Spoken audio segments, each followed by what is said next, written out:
Je sais pas vous, mais quand on était petite, on avait toute une Totally Spice préférée. Moi, c'était Sam. Je l'aimais car elle incarnait l'intelligence, elle était belle et surtout, elle était concentrée. C'était un peu elle, finalement, la dad girl du groupe. Clover, elle, c'était clairement la fille girly qui aime la mode et surtout les garçons. C'était l'éternelle rivale de Mandy. En vrai, Clover, c'était vraiment l'archétype de la courtisane. Alex, elle, c'était un peu la fille sage, un peu naïve aussi surtout. C'était clairement l'archétype de la vierge. Et vous, c'était qui votre Totally Spice préférée? Bonjour à toutes mes chères beautés, je suis absolument ravie de pouvoir vous retrouver aujourd'hui avec une nouvelle vidéo. Et la vidéo d'aujourd'hui, mesdames, elle va être extrêmement intéressante parce que nous allons voir ensemble comment identifier votre structure archétypale. La structure archétypale, ça va être très important pour vous et pour nous, en tant que femmes, de véritablement connaître quels sont vos archétypes dominants. Parce que vous avez vu, dans un premier temps, nous sommes partis explorer véritablement les différents archétypes féminins qui existent. Maintenant, nous allons voir ensemble comment identifier vos 4 archétypes principaux. Véritablement ceux, en général, qui viennent structurer votre structure interne. D'accord? On appelle aussi la structure archétypale. Vous n'êtes pas sans savoir, mesdames, que nous vivons dans un monde qui est régi par différentes lois. La loi, par exemple, de la gravité n'est plus à présenter. C'est une loi universelle que tout le monde connaît et dont personne ne nie l'existence. Il y a également la loi de l'attraction que vous connaissez également certainement. Il y a eu véritablement l'essor ces dernières années de vidéos, de contenus sur les réseaux sociaux à propos de cette loi notamment de l'attraction. Vous connaissez également la loi de la semence et de la récolte, plus communément aussi parfois appelée le karma. C'est une loi que les personnes n'hésitent pas à brandir lorsqu'une tierce personne, en tout cas, leur fait du mal. Mais connaissiez-vous, mesdames, la loi de la polarité? La loi de la polarité, ça va être une loi extrêmement importante à connaître parce que c'est véritablement cette loi qui va venir structurer votre structure archétypale ou encore votre structure interne. La loi de la polarité, elle dit une chose, elle dit ceci, que tout ce qui existe, eh bien son contraire également existe. Voyez-vous, le froid existe parce que le chaud existe. Le bien existe parce que le mal existe. Ou encore, certainement l'inverse, le mal existe parce que le bien existe. Également, le féminin existe parce que le masculin existe, etc., etc. Et voyez-vous, mesdames, cette loi de la polarité, elle va présenter un caractère particulier. Ce n'est pas uniquement une loi comme les autres qui est à l'extérieur de nous.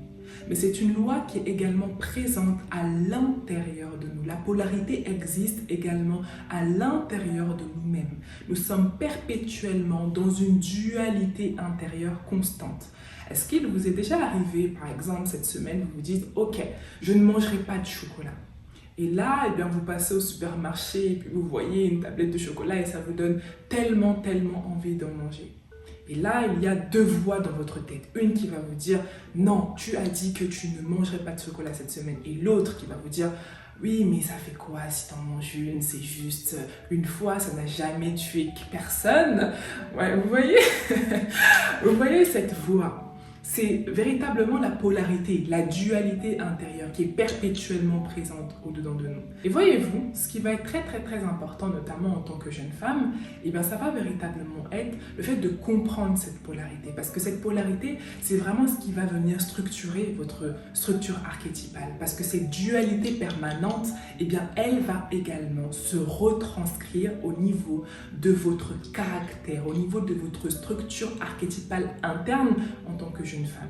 Et la maîtrise de cette structure archétypale et de cette dualité intérieure, c'est justement ce qui va faire votre unicité, qui va faire que vous êtes une femme spéciale et particulière et que vous ne ressemblez intérieurement à aucune autre.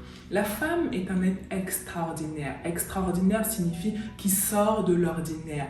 La femme n'est plus un être à présenter. Elle est extraordinaire par sa capacité à créer, sa capacité à produire, sa capacité à faire prospérer et à multiplier. D'accord? Donc, la femme a véritablement une structure qui est extraordinaire. Et voyez-vous, ce qui va être très important avec la femme, c'est que nous avons un organe qui est extrêmement sous-estimé. Cet organe, c'est ce qu'on appelle la matrice. Elle est également plus communément appelée l'utérus. Et voyez-vous mesdames, chaque femme a un utérus. Et l'utérus c'est quelque chose d'extrêmement important dans la féminité notamment et dans l'identité féminine. Dites-moi notamment, j'ai vraiment pour envie de faire une vidéo, en tout cas une série de vidéos au sujet de l'utérus, parce que l'utérus de la femme c'est véritablement un organe qui est sous-estimé mais qui est extrêmement important. J'ai passé plusieurs années à véritablement étudier l'utérus, notamment au travers des travaux de Madame Miranda Gray ou encore notamment du psychiatre Monsieur Bernard Chomey. Et dans l'identité féminine, l'utérus va jouer un rôle extrêmement important parce que toutes les femmes, et je dis bien toutes les femmes sans aucune exception, portent au travers de leur utérus ce qu'on appelle la bénédiction de l'utérus, d'accord? Donc chaque femme au travers de son utérus porte une bénédiction particulière. C'est la raison pour laquelle je dis que la femme est un être extraordinaire, donc qui sort complètement de l'ordinaire. Et en fait, l'utérus a une double fonction. Elle a cette fonction reproductrice, mais l'utérus porte notamment des mémoires. On parle de l'utérus collectif et de l'utérus personnel. Donc toute femme qui naît, elle naît avec un utérus collectif et un utérus personnel. L'utérus personnel, c'est véritablement l'utérus que vous portez en tant que personne, individu propre, d'accord? Et cet utérus, il peut être blessé, il peut être également endommagé. D'accord? Et il porte également les mémoires des femmes de votre lignée. Ce n'est pas aujourd'hui l'objet de la vidéo, mais je vous parle de ça afin que vous puissiez mieux comprendre mon propos. D'accord?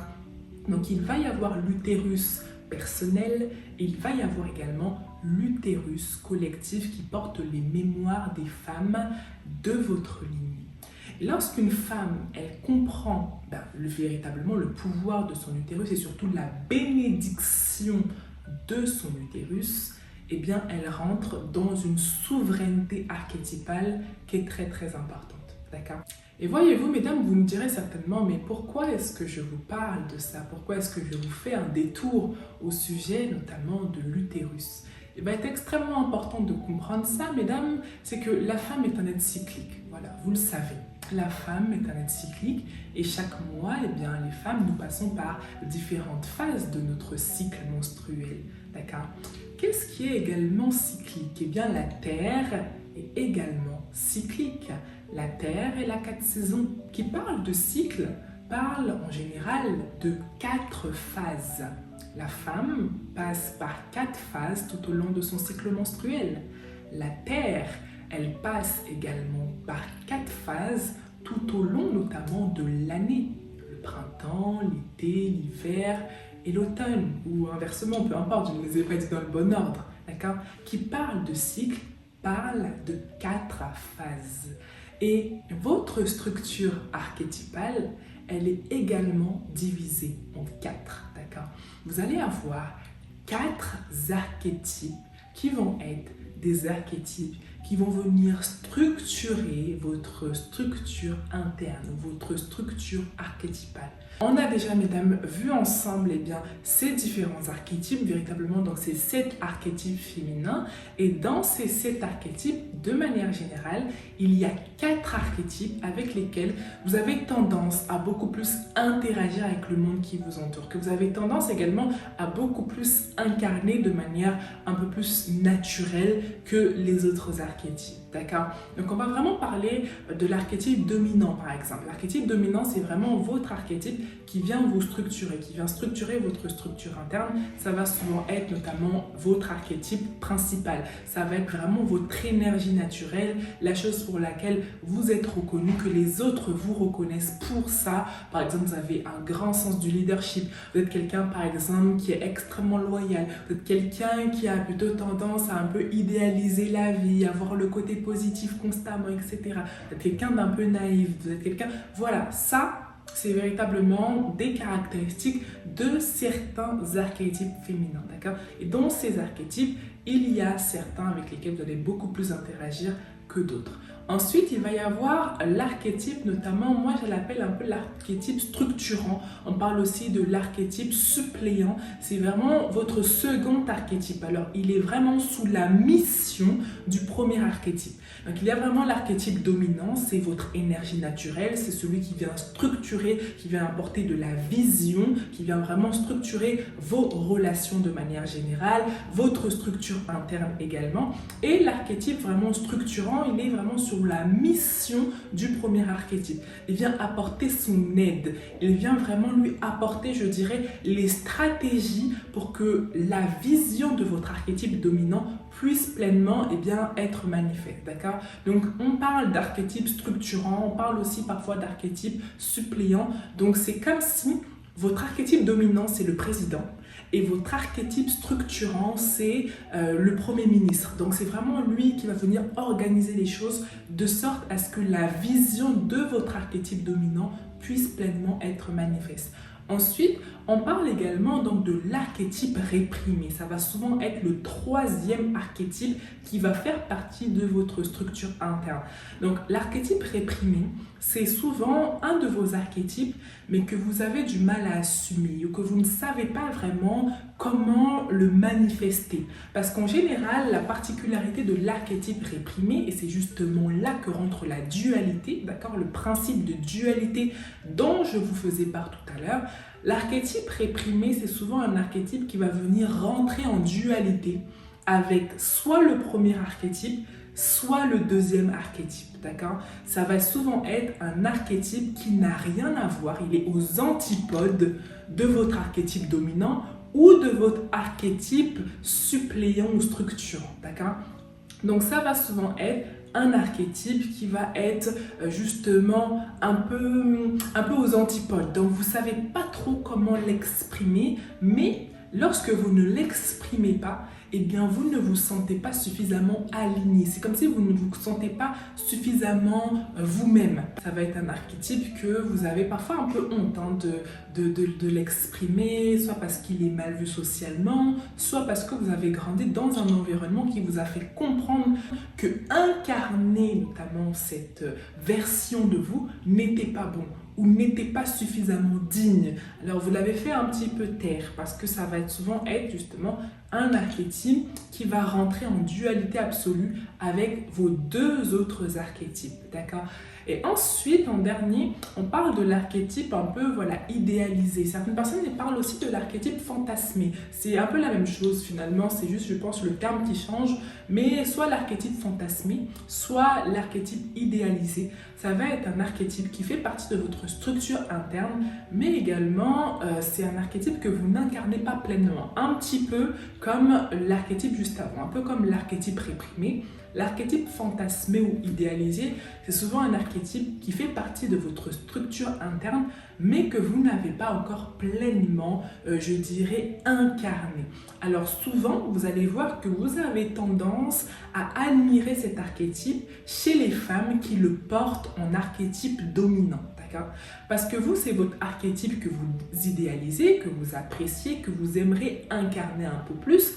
Eh bien, vous avez du mal à pleinement l'incarner. Lorsque vous allez être dans votre lumière, eh bien, vous allez souvent avoir tendance à idéaliser les femmes qui portent cet archétype, mais en archétype dominant, donc dans leur énergie naturelle, ou soit lorsque vous êtes dans votre ombre, vous allez être jalouse des personnes qui portent, en tout cas des femmes qui portent cet archétype en dominant. Parce que vous n'avez pas encore pleinement manifesté cet archétype à l'intérieur de vous. D'accord? Donc, par exemple, la jalousie est un très bon indicateur, d'accord? Un très bon indicateur d'un archétype qui est à l'intérieur de vous, mais que vous n'avez pas encore pleinement manifesté. J'espère que vous me suivez jusqu'à là, maintenant, parce que je sais que ça peut être un petit peu technique, notamment de comprendre tout ça. Et pour comprendre ça, je vais vraiment vous prendre un cas concret d'une célébrité que j'ai analysée, que j'apprécie beaucoup. Alors, prenons le cas de Beyoncé. Vous connaissez Beyoncé, elle n'est plus à présenter. Le cas de Beyoncé va être un cas vraiment extrêmement intéressant pour moi à analyser parce que c'est une femme qui, dans sa structure archétypale, est vraiment composée d'une grande dualité. Et c'est ce qui fait qu'elle est extrêmement admirée, mais c'est ce qui fait aussi qu'au contraire, elle a une polarité qui va être extrêmement tranchée et qu'il y a des personnes qui vont vraiment pas du tout apprécier Beyoncé, d'accord? Parce qu'elle a vraiment une dualité intérieure qui est très forte. Et j'ai pris la peine d'analyser Beyoncé et de vraiment, sur la base des éléments qu'on a au sujet de Beyoncé, de pouvoir vraiment savoir, ok, quel est plutôt son archétype dominant? Quel est l'archétype qui vient la structurer? Quel est l'archétype qu'elle réprime? Et enfin, quel est l'archétype qu'elle idéalise? Étant donné que je ne la connais pas personnellement, c'est vraiment une analyse personnelle. Ce n'est pas une vérité absolue, ce n'est pas quelque chose de figé, d'accord? C'est vraiment juste l'histoire de pouvoir vous donner finalement des axes de réflexion pour que vous puissiez également faire cet exercice à la maison pour mieux vous comprendre et surtout pour mieux vous découvrir personnellement, d'accord? Donc, alors, nous allons prendre donc Beyoncé. Beyoncé, notamment en dominant, c'est une reine. Elle porte l'archétype de la reine en dominant. Donc, voyez-vous, les femmes qui portent l'archétype de la reine en dominant, c'est souvent des femmes qui sont régies par la volonté, notamment, d'avoir du pouvoir et de l'influence, d'accord? Il y a les femmes qui portent vraiment cet archétype de la reine et souvent, elles vont être régies par l'influence et par la volonté d'établir leur règne et leur souveraineté dans un environnement particulier. Pour le cas de Beyoncé, elle souhaite vraiment établir son règne et sa souveraineté sur notamment l'industrie musicale. Donc c'est vraiment une femme qui est régie par l'archétype de la reine en dominant. Ça va être son énergie naturelle et c'est vraiment l'archétype qui vient la structurer. Les femmes qui portent l'archétype de la reine de manière générale, ça va être des femmes qui vont se marier pour l'influence. C'est rarement des femmes qui se marient comme ça à l'aveuglette parce que je l'aime, etc. Ça va être des femmes très stratégiques. En général, elles réfléchissent beaucoup de manière stratégique. Elles vont souvent faire des choix qui vont pouvoir les rapprocher de leur but, de leur objectif, qui est souvent d'acquérir du pouvoir ou encore d'établir un règne et une souveraineté dans notamment un environnement bien spécifique, d'accord? Les femmes qui portent l'archétype de la reine, elles sont souvent régies par des valeurs traditionnelles, un peu comme l'archétype de la mère dont je vous parlais la semaine dernière, qui a des valeurs traditionnelles. Les femmes avec l'archétype de la reine sont souvent des femmes qui ont des valeurs aussi traditionnelles, régies par l'autorité. Elles se marient véritablement pour l'influence et pour le pouvoir, d'accord? Donc, Beyoncé, ça va vraiment être cet archétype qui vient être l'archétype qui est dominant chez elle. Ensuite, l'archétype suppléant chez Beyoncé, ça va être l'archétype notamment de la mystique. Alors, Beyoncé, c'est une femme qui est extrêmement mystérieuse. C'est une femme qui donne très peu d'interviews. Au début de carrière, notamment, elle donnait beaucoup plus d'interviews parce que justement, elle est dans cette trajectoire d'ascension, d'élévation sociale. Donc, quand tu veux t'élever socialement, tu es obligé d'être visible. Donc, au début de sa carrière, notamment en solo, parce qu'avant, elle était avec les Destiny's Child, mais lorsqu'elle a commencé sa carrière en solo, elle était visible. On voit déjà une dualité dans sa structure archétypale. L'archétype de la reine qui est régi par le pouvoir, l'autorité, la volonté d'établir un règne, l'influence, et l'archétype de la mystique, qui est souvent un archétype qui est beaucoup plus introverti, qui est beaucoup plus dans le fait de vouloir souvent être très peu visible. Les femmes qui portent l'archétype de la mystique, ça va souvent être des femmes qui souhaitent être un peu mystérieuses, qui n'aiment pas trop être visibles, qui aiment passer un peu parfois sous les mailles du filet. Elles sont très centrées sur elles-mêmes. Elles ont vraiment un monde intérieur qui est très riche, qui est très vaste. Donc souvent, ce n'est pas des femmes qui aiment être extrêmement visibles. Et donc là déjà, dans la structure archétypale de Beyoncé, on voit qu'il y a déjà une dualité très forte entre sa reine et sa mystique. Ensuite, dans l'archétype notamment qui est l'archétype réprimé de Beyoncé, Beyoncé est une guerrière en archétype réprimé. Et c'est un archétype qui vient rentrer en dualité avec sa mystique et avec un petit peu sa reine également. Mais surtout avec sa mystique. Parce que l'archétype de la guerrière, c'est un archétype qui vient souvent dénoncer les choses, qui vient souvent pour faire bouger les choses, qui vient souvent pour renverser les choses, pour renverser certaines structures qui sont établies souvent depuis plusieurs années, depuis des décennies, depuis des centaines d'années. L'archétype de la guerrière, c'est souvent un archétype qui a un profond mépris pour l'injustice, pour l'inégalité. Et donc, c'est des femmes qui veulent vraiment révolutionner les choses. Donc, l'archétype de la guerrière de chez Beyoncé, elle va beaucoup l'exprimer, notamment au travers de sa musique. Donc, si vous n'écoutez pas Beyoncé, vous ne pouvez pas le savoir. Mais Beyoncé, c'est une femme qui, au travers de sa musique, elle dénonce énormément de choses. Elle dénonce souvent les inégalités. Elle dénonce énormément tout ce qui va être au sujet des violences faites notamment aux Afro-Américains, parce que Beyoncé, elle est d'origine créole du Texas, d'accord? Elle est originaire notamment de la région du Texas. Donc, dans son album Lemonade, elle va vraiment mettre en exergue toutes les inégalités que vivent les Afro-Américains, notamment donc aux États-Unis, d'accord? Donc, on va retrouver des titres très très poignants, par exemple, un de ces titres de l'album Lemonade qui s'appelle donc Freedom, dans lequel elle parle vraiment de ça, donc elle attaque vraiment toute cette politique-là, d'accord?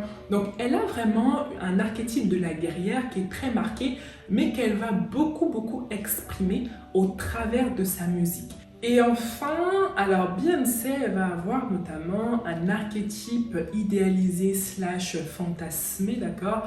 On parle soit d'archétype idéalisé, soit d'archétype fantasmé. Alors, selon moi, l'archétype idéalisé slash fantasmé donc, de Beyoncé, ça va être l'archétype de la mère. À mon avis, elle a un archétype de la mère qui est extrêmement développé et je pense depuis qu'elle est mère, il est encore plus développé. Parce qu'elle a des valeurs qui vont être plutôt traditionnelles. Et cet archétype de la mère, il va venir vraiment très bien s'emboîter avec son archétype de la reine. Parce que la mère et la reine partagent des valeurs souvent communes. Donc le mariage, Beyoncé, pour elle, c'est très important le mariage. Pour son archétype de la mère, et elle ne s'est pas mariée à n'importe qui, elle s'est mariée à un homme qui était puissant dans son industrie, quelque chose qui lui a permis elle aussi de pouvoir bénéficier du capital et de l'influence de son mari pour pouvoir elle aussi pouvoir pleinement s'ériger vraiment au rang de reine dans cette industrie musicale, d'accord? Le sens du devoir qu'elle a, Beyoncé, c'est une femme qui a un sens du devoir qui est très marqué, très prononcé. Il suffit de voir notamment la rigueur artistique que cette artiste a. Elle a véritablement une rigueur artistique qui est extrêmement marquée, un sens de la loyauté qui va être extrêmement marqué également. Ça, c'est vraiment le propre des femmes qui portent l'archétype de la mère. Ce sont des femmes qui ont un très grand sens du devoir, ce sont des femmes qui ont des valeurs traditionnelles, ce sont des femmes qui ont une très grande loyauté, ce sont des femmes qui, lorsqu'elles te disent je suis avec toi, elles sont vraiment avec toi. Donc c'est vraiment le propre même de l'archétype de la mère. Des femmes qui ont une très grande loyauté, sens de la responsabilité, un sens du devoir très marqué et souvent qui prennent le rôle de transmission très à cœur. Et ça, ce rôle de transmission, Beyoncé, elle le prend vraiment à cœur et on le voit notamment au travers de ses enfants. Elle cherche vraiment à transmettre vraiment, je dirais, le sens du travail à ses enfants. Par exemple, Blue Ivy, qui dès l'âge de 13-14 ans, elle accompagnait déjà sa mère en tant que danseuse, notamment sur différentes tournées. Donc par exemple, on l'a vu lors de la tournée Renaissance, elle était là. Lors de la tournée notamment Cowboy Carter de Beyoncé, elle était également là. Et donc là, on attend l'acte 3 de Beyoncé et certainement Blue Ivy sera également là. Donc vous voyez ce rôle de transmission que Beyoncé prend vraiment à cœur, de transmettre à ses enfants vraiment le sens du devoir et le sens du travail acharné. Donc ce rôle de transmission, on le voit vraiment donc dans la structure archétypale de Beyoncé, notamment avec son archétype de la mère. Donc là où va vraiment se trouver la dualité de Beyoncé, ça va être au niveau donc de sa mystique et de sa guerrière, d'accord? Donc ces deux archétypes vont vraiment venir s'affronter dans sa structure interne et sa structure archétypale. Et les deux archétypes de sa structure archétypale qui vont vraiment très bien s'emboîter, ça va être sa reine et sa mère. Donc Beyoncé, elle a un archétype dominant de la reine, elle a un archétype suppléant de la mystique, elle a un archétype réprimé de la guerrière et elle a un archétype notamment idéalisée ou fantasmée de la mère. Et donc vous voyez, elle a vraiment une structure archétypale qui est remplie d'une très grande dualité entre sa guerrière et sa mystique, d'accord? Et donc voyez-vous, c'est le cas pour chacune d'entre nous en tant que jeune femme.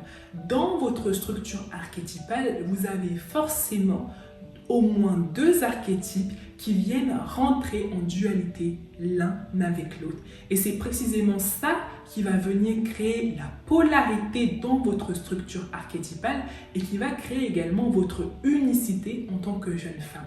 Voyez-vous, pour le cas de Beyoncé, sa mère et sa reine s'emboîtent à merveille et sa mystique et sa guerrière viennent véritablement provoquer une dualité, ce qui ferait une polarité dans sa structure archétypale et qui va faire que beaucoup de personnes vont l'aimer et beaucoup de personnes également ne vont pas l'aimer pour ce qu'elle incarne, notamment dans son unicité archétypale. Donc j'espère que vous pouvez un petit peu mieux comprendre véritablement l'importance de la polarité dans la structure interne et la structure archétypale, d'accord? Et donc un peu comme dans les Totally Spies, mesdames, souvent votre archétype dominant, c'est souvent un peu le type de femme ou dans les dessins animés, le type de personnage que vous avez tendance à aimer naturellement. Moi, lorsque j'étais plus jeune, j'aimais beaucoup Sam. Pourquoi? Parce que Sam, elle incarnait dans les Totally Spies l'archétype de la reine, parce que c'était un peu la leader du groupe, mais également l'archétype de la sage. Et moi, dans ma structure archétypale, j'ai en archétype dominant la reine et en archétype suppléant ou structurant l'archétype de la sage. En réprimé, j'ai l'archétype de la courtisane et en idéalisé, eh bien, j'ai l'archétype notamment de la mystique. Et ma dualité, elle va se poser notamment au niveau de mon archétype de la sage et mon archétype de la courtisane. D'accord? Et souvent, ma reine et ma mystique vont aussi très bien s'emboîter, un petit peu comme Beyoncé, d'accord? Mais ma dualité personnelle va souvent être au niveau de mon archétype de la sage et aussi de mon archétype de la courtisane, d'accord? Donc c'est véritablement pour ça, mesdames, que vous devez comprendre votre dualité intérieure, que vous devez comprendre vos polarités intérieures, parce que lorsque vous comprenez cette polarité intérieure, eh bien vous allez pouvoir l'équilibrer, d'accord? Et enfin, pouvoir être pleinement dans votre souveraineté. Donc, cette vidéo, mesdames, elle a été longue, elle a été dense, mais extrêmement nécessaire, en tout cas, je l'espère, pour vous permettre de vraiment comprendre finalement vos dualités intérieures, vos polarités intérieures, et également votre structure archétypale dominante. N'hésitez pas, mesdames, à me dire en commentaire, selon vous, quels sont vos archétypes dominants, d'accord? Votre dominant, votre archétype suppléant, votre réprimé et votre archétype fantasmé ou idéalisé. Ce sera un plaisir de vous lire, mesdames. Si vous avez des questions, eh bien, n'hésitez pas à les poser en commentaire. En général, je réponds à tous les commentaires. Donc voilà, j'espère, mesdames, que cette vidéo vous aura plu. J'espère que vous aurez appris beaucoup au sujet de vous et surtout que vous avez pu prendre des notes, parce que ça, c'est une vidéo qui était tellement dense que ça mérite des notes pour ne rien louper vraiment à toute cette valeur que j'ai tenté de vous délivrer au travers de cette vidéo. Si elle vous a plu, mesdames, n'hésitez pas aussi à me soutenir, à mettre un petit pouce bleu, à commenter, à activer la cloche de notification pour ne rien rater aux prochaines vidéos et surtout à vous abonner si ce n'est pas déjà fait, mesdames. D'accord? Nous, on se retrouve la semaine prochaine pour une très chouette vidéo. D'ici là, prenez soin de vous et puis moi, je vous fais des bisous, mesdames. À la semaine prochaine. J'essaye de faire le cœur comme la Gen Z.